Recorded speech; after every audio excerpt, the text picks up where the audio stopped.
Well, good afternoon. It is Friday, September 2nd. I don't know about you, I find it a little hard to believe that August is already done and in the books.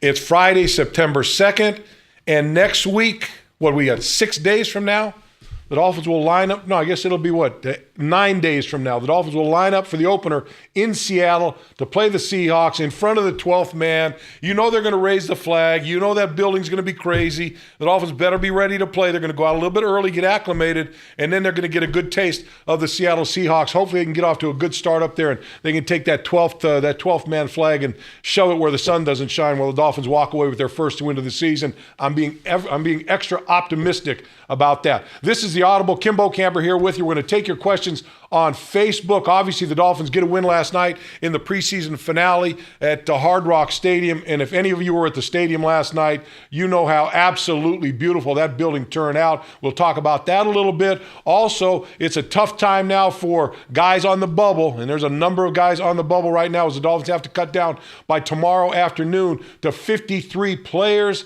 They'll cut back, then they'll go ahead and make their releases, bring back 10 players to the practice squad. So there are a lot of players right now that are having some very, very nervous times as they get ready to find out what's going to happen on Saturday afternoon and the ensuing days after that. Some of these free agents or some of the players that the Dolphins release may be pursued by other teams. And on the flip side, the Dolphins may be looking for some other guys on other teams to fill in some voids. I would think about linebacker. I would think about cornerback. Those being the positions that the Dolphins may be searching around when the waiver wire is let out on Saturday afternoon. So let's go ahead and, before we get going too far, let's go ahead and look at the roster situation, what we expect, how many people at each position, who's on the bubble, who could make the team, who couldn't make the team. Let's run through that real quick. As I said again, we're on Facebook Live, we're on Periscope Live. You can watch us on MiamiDolphins.com. If you have any questions today, go ahead and send them in via Facebook, and we'll answer your questions as I go through the program. All right, so the quarterback position, you got to figure they're going to keep 3 players on the roster, maybe try to sneak one in through and put them on the practice squad. Going to be hard to do, I think, especially if that young guy that they keep is Brandon Doughty. So you know Ryan's going to be here. You know Matt Moore's going to be here. Zach Dysert got the start last night. A little up and down with him. Brandon Doughty came in last night and played in the second half, and he looked a lot more like he did in that first preseason game against the New York Giants, where he looked cool, calm, and collected, throwing the ball around, completing passes. I think he went a long way last night towards giving him an opportunity to be on this roster in some form or fashion. Running back positions, the Dolphins will probably keep 4. Jay Ajayi, he's in. Arian Foster, he's in. Then it comes down to Damian Williams. Got to figure that he's a guy that's going to be in if for nothing more than his special teams play, what he's done so well since he's been here. Isaiah Pead looked like he was a front runner early on through the first couple preseason games. Now he's been injured for a couple weeks. That puts him in a tough position, especially last night because the rookie Kenyon Drake got his first opportunity out there to play and showed well both as a kick returner, as a receiver out of the backfield, and a running back. That in itself may cost Isaiah Pead a spot on the roster. Offensive line, probably keep 9 guys there, and you know who the names are: Brandon Albert, Laramie Tunsil, Mike Pouncey, Jermon Bushrod, Juwan James. Those will be your starters. After that, Billy Turner, Anthony Steen, the center, who's going to probably be the starter in Seattle for Mike Pouncey. If Pouncey can't get back and ready to go by tomorrow night or by next Sunday. Saw Mike moving around last night. He looked pretty good, but that doesn't mean he's going to be able to play once the regular season rolls on. Dallas Thomas probably got himself a roster spot. After that, it's going to come down to Ulrich Johns, Sam Young, Jamil Douglas. Those guys are battling for, maybe that last roster spot. Tight ends: Jordan Cameron, Deion Sims, Thomas Duarte. I think the rookie out of UCLA, the 7th round draft pick, I think he may have earned a roster spot. He had a couple good catches last night. He's had some throughout the preseason. Dominique Jones, Marquise Gary, Mark Gray. They're the 2 guys that are kind of on the bubble there. And if they don't keep Duarte, they'll keep one of those 2 guys. But my thought is that probably Thomas Duarte is going to be the guy. Wide receivers, 5 to 6 wide receivers: Jarvis Landry, Devontae Parker, Kenny Stills, Leonte Carroo. Those are your top 4. Jakeem Grant, a little iffy with Jakeem Grant now because he hasn't done so much in the last couple games. Got out there for a couple series last night as a wide receiver, didn't throw the ball to him. Griff Whalen did some good things last night. You got to try to figure if you can squeeze him in there somewhere. Rashawn Scott, another guy that's on the bubble there. So I think the guys that are in play in that wide receiver position, Jakeem Grant, Griff Whalen, and Rashawn Scott. Defensive line, 8 to 9 players. Cam Wake, Ndamukong Suh, Mario Williams, Chris Jones, Andre Branch, Jordan Phillips. Julius Wormsley may have earned himself a roster spot from his good play over the preseason. Jason Jones and Terrence Fede, probably the guys that are going to fill that role in the defensive line position. Linebackers, obviously your starters, Jelani Jenkins. You look at Koa Misi. You look at Kiko Alonso. Those guys are locks at the linebacker position. Then beyond that, Neville Hewitt, Spencer Pasinger, both of those guys will be in the roster in large part due to their special teams play. But if Jelani Jenkins isn't ready to go on Sunday when they play Seattle, one of those two guys is going to step in, and it would probably be Spencer Pasinger. So step in for Jelani Jenkins when they go up to play in Seattle. Mike Hull, Tyler Gray. Tyler Gray probably the guy that's really skating on thin ice right now because Mike Hull has done a good job when he's had the opportunity to play on the field, and he's a very, very strong special teams player for him. Defensive backs, they'll keep 8 or 9, not sure the number there. Byron Maxwell, Xavier Howard, who played very well last night, showed that he's not afraid to come and stick his head up there and make some plays at the line of scrimmage. Rashad Jones, Isaiah Abdul-Kadus, Michael Thomas, Walt Aikens, Bobby McCain, Tony Lippett. Chikwa, a little bit of question there. So that's the way the roster kind of sets up, and obviously the three specialists for the football team. So we can talk about any of those things that you want to talk about in the program tonight, or anything else you want to go. Let's go ahead and answer one question here real quick. Jason Stavros, Bo, should we be worried about Ajayi? You know, a little bit. I think if you just look at Jay Ajayi based on what he did so far during this preseason.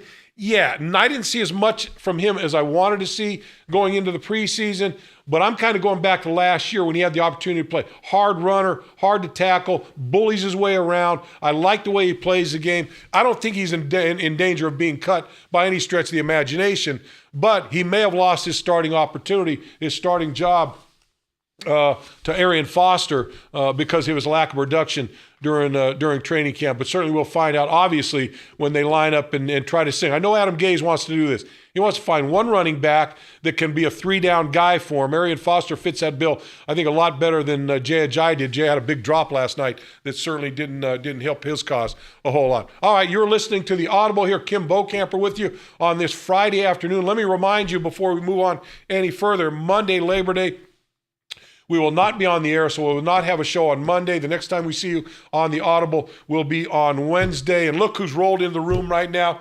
Kenny Walker, the stadium voice of the Miami Dolphins, as well as the, what do they call it now? The beach. What's your morning? 102.7 The Beach. 102.7 The Beach. That's right. You can catch them every morning, Monday through Friday, from that beautiful hour of 6 to 10 in the morning. You love that early morning work, I've been up since about 3:30 right now. I don't even know. Bo, are you? It's just the long hours, but we got to do right. You got to do it. Kenny, let's talk a little bit. You had a chance to see the game last night, and you've watched the Dolphins in the preseason. You like the direction that they're going so far? I do. I know right now it's all about individuals. Everybody talks about the score. What was the score? How did they do? Did they win? Did they not? It's individuals. You're talking about quarterback situation right now. Who do you like? And you wish you could see more reps from certain guys, don't you? You wish you could say, hey, Adam, can you give me some more reps? But a quarterback position, I didn't see anything that looked horrible. Brandon Doughty, the local kid, he looked pretty good. Dicer looked good. Dicer looked good. He had a little, he had a few balls he liked back through the interception towards the end of the first half. Doughty, I think, his youth and stuff, I think he's a guy you look at maybe to make the team. He really looks, when he gets in there comfortable, he just looks like he's in control. I know those guys in that quarterback room absolutely love the guy. He's got a little bit of a sense of humor. Right. He's a good guy in there. He mixes in well with them. Whether that is going to count towards him making a roster spot, who knows? But Doughty, if Doughty's the third guy, and look, they may want to try to get him somehow on the practice squad or something. Although he would have to clear waivers, would be a risk putting him out there. So we'll see which way they go. All things considered, I thought the defense looked like $1 million. So we're a little bit keep chipping away, right? Yeah, exactly. Let's talk about the stadium last night. I know the people that were there and people that watched the game on TV probably got a chance to see it on TV, but I don't think you can get the full scope of that stadium unless you walk in there in person. Right. And I'd been in there a number of times during the procedure while they were building and doing all the construction and everything. And then, but when I walked in last night, was ready for game day. It just kind of overwhelms you. And I was talking to a number of people last night, and I said, you know what? When I left this building last year at the end of the game, last game of the year last year in January, when I walked away, there was no way I would ever thought that all that work that got done would be done in time for this season. But lo and behold, there we were last night playing football, and it's ready to go. Still a few little finishing touches that Stephen Ross wants to do, but that's magnificent. Magnificent. It is funny. Every morning I drive by there early in the morning, and I've been watching the process over this year. And there's a point I know where you say, wait a minute, it looked like a giant Tinker toy. And then all of a sudden the lights came on one night. I came over the hill on the Turnpike in Hollywood, and I see the lights on, and then we're here, we did it. But did you notice a couple of things? Did you notice that it seemed louder in there with the roof kind of holding that sound in? Well, they had said that when they started with this project, one of the things they wanted to do was make it louder in there. And they kind of engineered it so that sound kind of vibrates off and stays in. Did you notice it? Oh, no, there's no question about it. Much, much louder. And look, it was that fourth preseason game. Everybody knew that the starters weren't going to play. So right. It wasn't about a full house by any stretch of the imagination. Right. But even with that being said, it was loud inside that building. It was nice to see it actually be, and unless, like you said, unless you're there and you look around and you see it, it's the eighth wonder of the world, man. It's a spectacular place. When you were down there, did it seem brighter too on the field to you? Well, they redid all the lights because they wanted to be HD ready for the night games and all that, and for the Super Bowl that's coming up. So, they've improved the lighting, they've improved the sound system, they've obviously put the canopy over to keep the fans shaded and dry. And the one thing I've been told is that underneath that canopy in the shade, it's between 20 and 30 degrees cooler than it was when they didn't have it. Let me get to a couple questions here. Harrison Crook, what do you think the Dolphins need to address most to make the playoffs? I like their offensive line. I think their offense is going to be much better this year, Kenny. I think that with that offensive line, with Laramie Tunsil in there, I think Bushrod, a guy that's played a lot of football in this league, he steps into that right guard position. I think that offensive line is going to be as good as we've had in a long time. That's going to help. They've got to get better play in the fourth quarter out of Ryan Tannehill. That's kind of my thing with Ryan. You got to win games in the fourth quarter, and you got to get that job done. But I think they've also got to get better play at a tight end position. I think they've got to find some depth at the cornerback position and also at that linebacker position. So if the Dolphins want to get to the playoffs, I think those are going to be those areas that could possibly be the Achilles heel of this football team. And they got to find a way. And look, they may do that this week as players get released off the rosters, find some guys to fill in depth in some of those positions. Big day tomorrow. Big day tomorrow. Boy, I tell you, tough guys. I interviewed a number of these guys after the game last night. Duarte, the tight end, the kid out of UCLA, Brandon Doughty, and these guys, Zach Dysert. I talked to him after the game. And you can tell they've all got that little edginess because they know that between now and tomorrow afternoon, I think it's 4 o'clock. Right. Nobody wants to answer the phone with a 954 on there. Is that what they're afraid of? Yeah, that's it. Right, you just peek on it. You live that life. But you know what? I remember guys in training camp from day one. They would get a roster, and they would bring it into their room. And at the end of every day, they would number guys, where they fit, where I am. Did you ever do that, Bob? No, I didn't do that. No. Where they were on the depth chart, where is this? And every day, that if they had a good practice, they'd move themselves up. If they had a bad practice, they'd move themselves down. And then it'd get to this point, and it was just, So it's no different than the fans when we get the schedule at the beginning of the year. Win, loss, win, loss. Same thing? The only difference is they're in the meeting rooms, they're in here, and they see everything. So, and you know how it is. I don't care what they say. I don't care what you say. They're judging themselves against the guys in that room. They're looking at this guy, how's he playing, how am I playing, as opposed to him. And so, it's going to be a nerve-wracking couple of days here for them, or until tomorrow afternoon. And it breaks your heart to see some of these guys. It does, because, the work that they, not only the work in training camp, but the whole OTAs, the off-season, mini camps, all the things. Those days in the weight room where you spend 4, 5, 6 hours in a weight room, or you don't go down to the beach and you run and you do all that kind of stuff. That's the stuff people don't see, and it's tough. All right, Kerry McNulty. Bo, what part of the team do you think will be the most improved from last season? Well, I talked about that a little bit. I think the offensive line is going to be most improved. The other area that I hope is most improved would be the quarterback play from Ryan Tannehill. As I talked about Ryan, look, he's put up some good numbers throughout his first 4 years. I don't think there's any question about that. But he's got to find a way to win football games. When you're a quarterback, you can look at numbers all you want, you can look at your stats all you want, but you're going to be judged by wins and losses and how you get your football team to the playoff. And I think that's exactly where Ryan Tannehill now is. And I've said this before.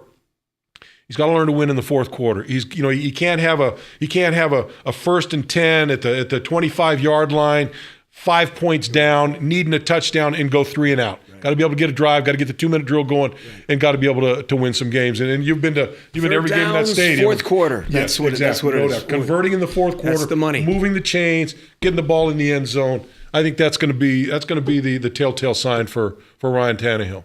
But you also, with the improvement in the offensive line, sure. Now there's really more weight on his shoulders now, because now he's really got to prove to everybody, because there are no excuses. The offensive line. But look, he's going to have more time. He'll have more time to throw, no question, with this team. And I talked to Jermon Bushrod after the game last night about the running game. And everyone talks about protecting Ryan Tannehill, right, but no one's talking about the running game. This is a big, strong offensive line that should be able to move people off the line of scrimmage, enhance the running game. And look, I've always said this. You don't have to run the ball 20 or 30 times a game, but the threat of the running game has to be there to keep the defense in balance. Right. And keep and it's them nice to see those holes once in a while. Yeah. So you're running backs are getting punished all day long. I want to see those holes that are big enough that you could run through. I could drive and take my it to the car house. Right through there. That's what I want to see, Bo. Can you help me with that? I can help. I think those guys can help you with it. No doubt. Right, they got some big bodies in this offensive line. It's nice to see the beef on the line, and I like what I've seen so far. Yeah. Offensive line, defense, and I always believed in and you and I have talked about this, but the game, a lot of people believe, is won on both sides of the line. Question. Won and lost on that line. Yeah. So it's nice to see that right now happening with the Dolphins, I hope. Yeah, it's hard to get the average fan to buy into that.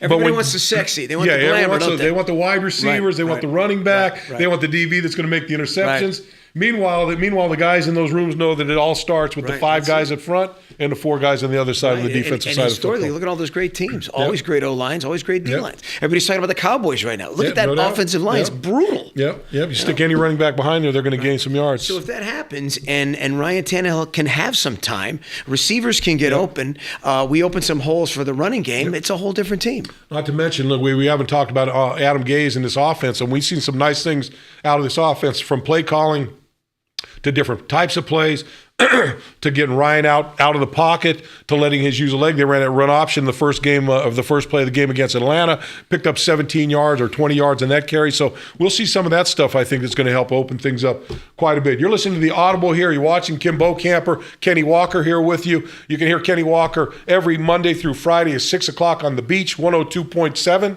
And you can hear him every home game of the Miami Dolphins over the PA system. You've been doing that for how many years, Kenny? You know what? You made me feel old. I just dawned on me that he's 17 years? It's 17 years, really. 17. And it's funny because my son now is... He's your spotter now. Well, he had come in, and when he was 14, we were panicked. Somebody couldn't make it in one day.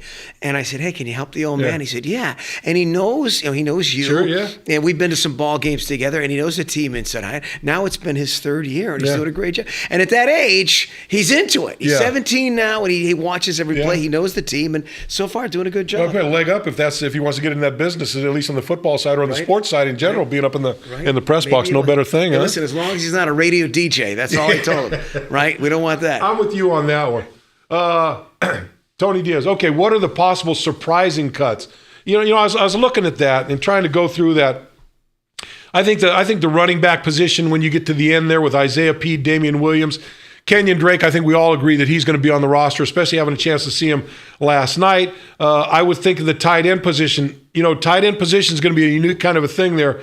Jordan Cameron hasn't really played up to the expectations since he came here, hasn't had a good preseason, has dropped some touchdown passes, dropped some other passes in preseason games. Now, I'm not saying that he's going to be a guy that's out, but I think if there's another guy another tight end floating around out there that gets thrown on the waiver wire, that could reshape that whole tight end position. I think Deion Sims is a guy that, he blocks well for you. He can catch the ball better than I think he thinks he can catch the ball, but he's your solid guy. He's not going anywhere. And then it comes to Duarte, it comes to Cameron, it comes to Marquis Gray and those guys. So, there could be some questions there. Wide receiver, I don't think there'll be any surprises there. Defensive line, don't think there'll be any surprises there. So, I think it's pretty much in those positions where if there's going to be any surprising cuts, they're going to come that way. Joshua Medina, who's been a player that has stood out to you this preseason? I was going to ask you the same question. Anybody jump out at you that you said, I really want to watch that guy? Somebody who caught your attention, couldn't keep your eyes off? Well, I mean, to me, it's been Laramie Tunsil. Yeah, I've been watching him every day just because I know how important he is to this football team. And look, there are times where maybe he wasn't sure of his assignment or wasn't sure about the spacing because he's been a left tackle out there. Now he's kind of where it's more close combat battle in there where he's at right now. But he's a big, strong, athletic kid that moves around well. And Jermon Bushrod's another guy that surprised me. I think he was kind of there, and they thought he'd be a backup and a guy that could play different positions. But he's earned that spot at the right guard position. So those two positions, I think, were very surprising to me. Beyond that, no. I think that I tell you, the other guy, Julius Wormsley, the defensive tackle. Right. Whenever he's been in the game, he's made plays. Made a couple big plays yesterday in the game. I think he had a sack in the game and a couple big plays there. So he may have made a big play, and he's been pretty surprising to me. But none of those are stretches. Those are guys. No, I don't think they're we stretches. Expected all good things. I don't think there's anybody. They've lived up to the expectations. I don't think there's anybody coming out of left field. Right. That jumped in and is going to make this roster that you don't think. But there's been some battles out there. And there has been some real battles out there. And then lost earlier last week when Chris McCain, when they moved him to New Orleans, because he was kind of battling Terrence Fede. I thought that was going to be for one of those defensive end positions. Fede's more of a run stopper. Chris McCain more of a pass rushing type of a guy.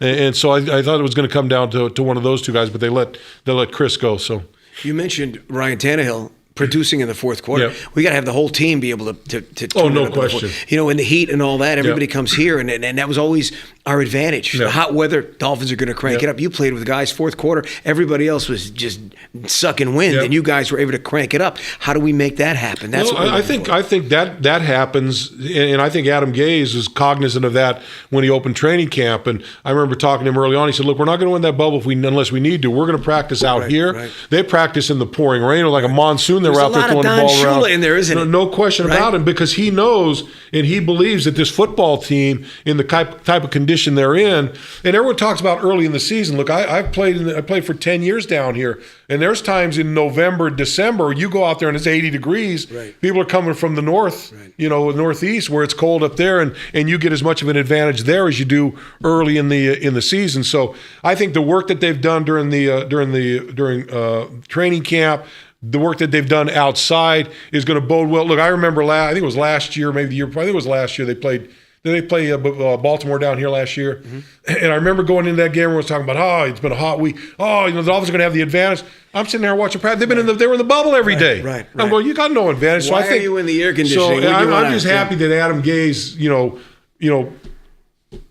understood it. Yeah. Made his players understand it and go out and he's going out and working on the field. He's a young guy. There's a lot of old soul in him, though, isn't there? There's a lot of old school kind of principles and philosophies. He's a young guy, offensive guy that likes the bells and whistles, but there is a lot of old school fundamental football in him, and you see it out there in the practice field. So I think that's going to go a long way.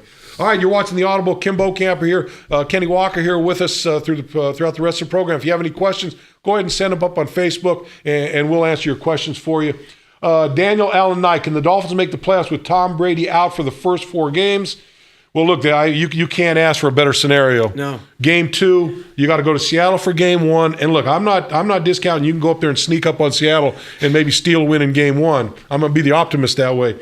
But I would say this: you come back, then you got to go to New England week 2. Right. No Tom Brady. If you lose that football game, I think you're doing a disservice to your team there. Right. I think that's a telling game. That's that telling game because New England always has trouble down here. If you can get that one game, that one win against New England up there under your belt, I think that goes a long way for you. And I think that would go a long way towards. It's not that bitter cold weather yet, so that helps us too. No. Weather's not going to be an issue up there at all. The issue is going to be that Tom Brady's not there, and And the Maybe Dolphins we can ring Jimmy Garoppolo's bell. I think their big right? left tackle, Sebastian Vollmer, I think he's hurt and he's out too. So they've had some injury problems up there. That the Dolphins, if they want to get to the playoffs, they need to take advantage of that. Those and get a win first up two there. games are critical. Very critical. Very critical. And we come back, and then we have Cleveland. You got Cleveland. Another winnable Then game. you got to go back on the road on Thursday night to Cincinnati, a very, very sneaky, tough place to play. Right. So those first 4 games, if the Dolphins could come out, if they come out 3-1, you're like, I'll get in here and I'll dance a jig, even though I don't know what a jig quite is. But you heard it here but first, I'll do that. But if they can come out 2-2, you got to feel pretty good about that through those first 4 games. Oh yeah, right. But the timing's perfect. Everything's set. Yep. The planets have lined up for those first 2 games. Yep. Like you said, with Brady out, Yep. if there's a chance to make it happen, this is it. I was hoping they would just suspend him for 2 games. Yeah. The first game and our game. Hey, this is great. We won the lottery, didn't we? That's right. Brian Childs, what do you think of our linebacker play? It's got to get better, Brian. There's no question it's got to get better. Kiko Alonso, you bring him over in the Byron Maxwell deal, expecting him to be an impact player at that middle linebacker position. Haven't seen it in the preseason. He's got to play a lot better. Jelani Jenkins dinged up, so as I said earlier, it's probably going to be either Spencer Paysinger. Paysinger will probably get the start in the opener, or Neville Hewitt. Neville Hewitt a little more athletic, but not quite as consistent as Spencer Paysinger. But Jelani Jenkins, he's got to continue to get better. And Cole Messi, when Cole Messi's healthy, he makes some big tough plays out there for you. But again, Kenny, he's one of those guys we've seen over the last couple of years. He's got to stay healthy. Got to figure out a way to stay on the football field. How do you do that? How do you get him in there to play more often? Right? You need the guy. You need him, and look, injuries are going to happen. And sometimes you get an injury, there's nothing you can do about it. But he's got to have one of those years. He's got to have a year where he can play 16 straight games and if there's get a the year job we done. need to be healthy, this is it. Right? Especially at the linebacker position, because the depth isn't there. And really the front line isn't as good as you'd like to see it be. That front line of linebackers I'm talking about, Right. Yeah, you're a little probably thin not there. the level you'd like to be. Yeah, A little thin there. yeah. So you need those guys. You got to have your best guys healthy. All right, Farouk Smiles. What are our weaknesses? And can we fix it? Well, one of the weaknesses on the defensive side, I said, is the lack of depth at the linebacker position and the lack of depth at the cornerback position. Xavier Howard coming in and playing last night and then being ready to start. I think that's a big boost for this football team. They're expecting big, and they love Xavier Howard. They love his size. Right. They love his speed. They love his toughness. They like everything about him. Him on the other side of Byron Maxwell. But then you got to get depth, whether it's from Bobby McCain or Tony Lippett or those guys. They've got to play well. Well, you mentioned toughness. Does it look like everybody's just hitting a little harder this year? Does it look like we're a little tougher team? It looks to me like a little more punch in the face than I've seen in the past. I think this coaching staff is demanding that of this football team, that they be more aggressive, both offensively and defensively. Team. So we see it, It's a little nice more to physical. See. I don't know. I like watching it. No doubt. Okay, can we fix it? Yeah, you can fix it. Just got to go out there and play better. Also, Kenny, can you please say the line? That's another Miami Dolphins. First down. There you go. That was great. And by the way, I just want to thank everybody for the sound system, because that's really the most important thing in the new stadium. Yeah. The sound system is the most important thing. All right, let me ask you this. Who cares about everything else? As long as you sound good. That's all that that matters. Nothing else. Can you hear the sound system from the booth when you're in the booth, or you don't hear it at all? No, I'm in that little. Because I was down on the field and I couldn't hear it very well, so I wonder how it sounded up in the stands. Crank it up louder? No. Because I'm down in that bowl. I'm talking about So the sound up in the is stand. I think now it's pointed towards the. they have it aimed at everybody. Away from the field. So I don't know what it's into the stands. Hopefully it sounds good. Yeah, I'm sure. And maybe your camera guys can make me look thinner too. That's the other thing I need to do. It doesn't seem to be working. You got to do the push-aways, Ken. Is that what you do? You got to do the push-aways. I'm learning the TV. I'm a radio guy, Bo. What do I know? Keep pulling my cord out here. All right, Keith Blakemore. I hear this a lot, man. And you know what? I hate to say it. I tend to agree with them. What's that? They need to wear the old uniforms. Love the old uniforms. Oh, God. They threw those throwbacks out last year. I wear the hat a lot with the old logo. Yeah. And I mean, I love the new one. Don't get me wrong. I get the whole thing we're going. But I'll break it out once in a while. And I'm surprised how many people will comment. Hey, man, I love that hat. I love the logo. I just like, I like that aqua color, The original. And a little more orange in there. A little more orange in there, yeah. Do you think it's good luck? Do you think we play better with that? I don't know. It's just, maybe I'm just old school. And look, when I was in high school, I became a Dolphin fan when I was in high school. And one of the reasons I became a Dolphin fan back in Milpitas, California, one of the reasons I became a Dolphin fan is I just fell in love with their uniforms. Right. I was watching them play on Christmas night. They were playing the Kansas City Chiefs in the longest game ever played. Gary Premian kicks a game-winning field goal that gets them to their first, the year they went to their first Super Bowl under Don Shula, and I fell in love with their uniforms. Right. And so yeah, I'm a little. Well, watching TV at the Orange Bowl with the opening there on the east end with the palm trees. Yeah. I'm up in the snow, 8 feet of snow. It's 2 degrees outside. I'm thinking, look at that. With the white shoes. Cool uniforms, Good man. stuff. Good stuff. You get a lot of people ask you about that, though, right? The old uniforms? Absolutely. Yeah, uniforms a big thing, man. Uniforms and logos, and I never thought it was a big deal until I started, doing some of these radio shows and talking to fans and stuff. You get a lot of questions. It is a big deal. Yeah. People like it. Yeah. Kenny, it's been a pleasure, man. Thanks for having me, Bo. Been a quick half hour, right? Yeah, right. Always just got to roll in, roll out. That's all. Kim Bokamper, 58, the legend. Thanks for having me. Number 58. What do you know? 58 in your program, 280 in your heart. That's what they used to tell me. Yeah. Yep. All right, that's going to do it for the Audible today. We will catch you again. Remember, we won't be on Monday, so the next time we'll be here will be Wednesday afternoon at 4:30. We'll see you then. Have a good and safe Labor Day weekend. We'll see you when we get back.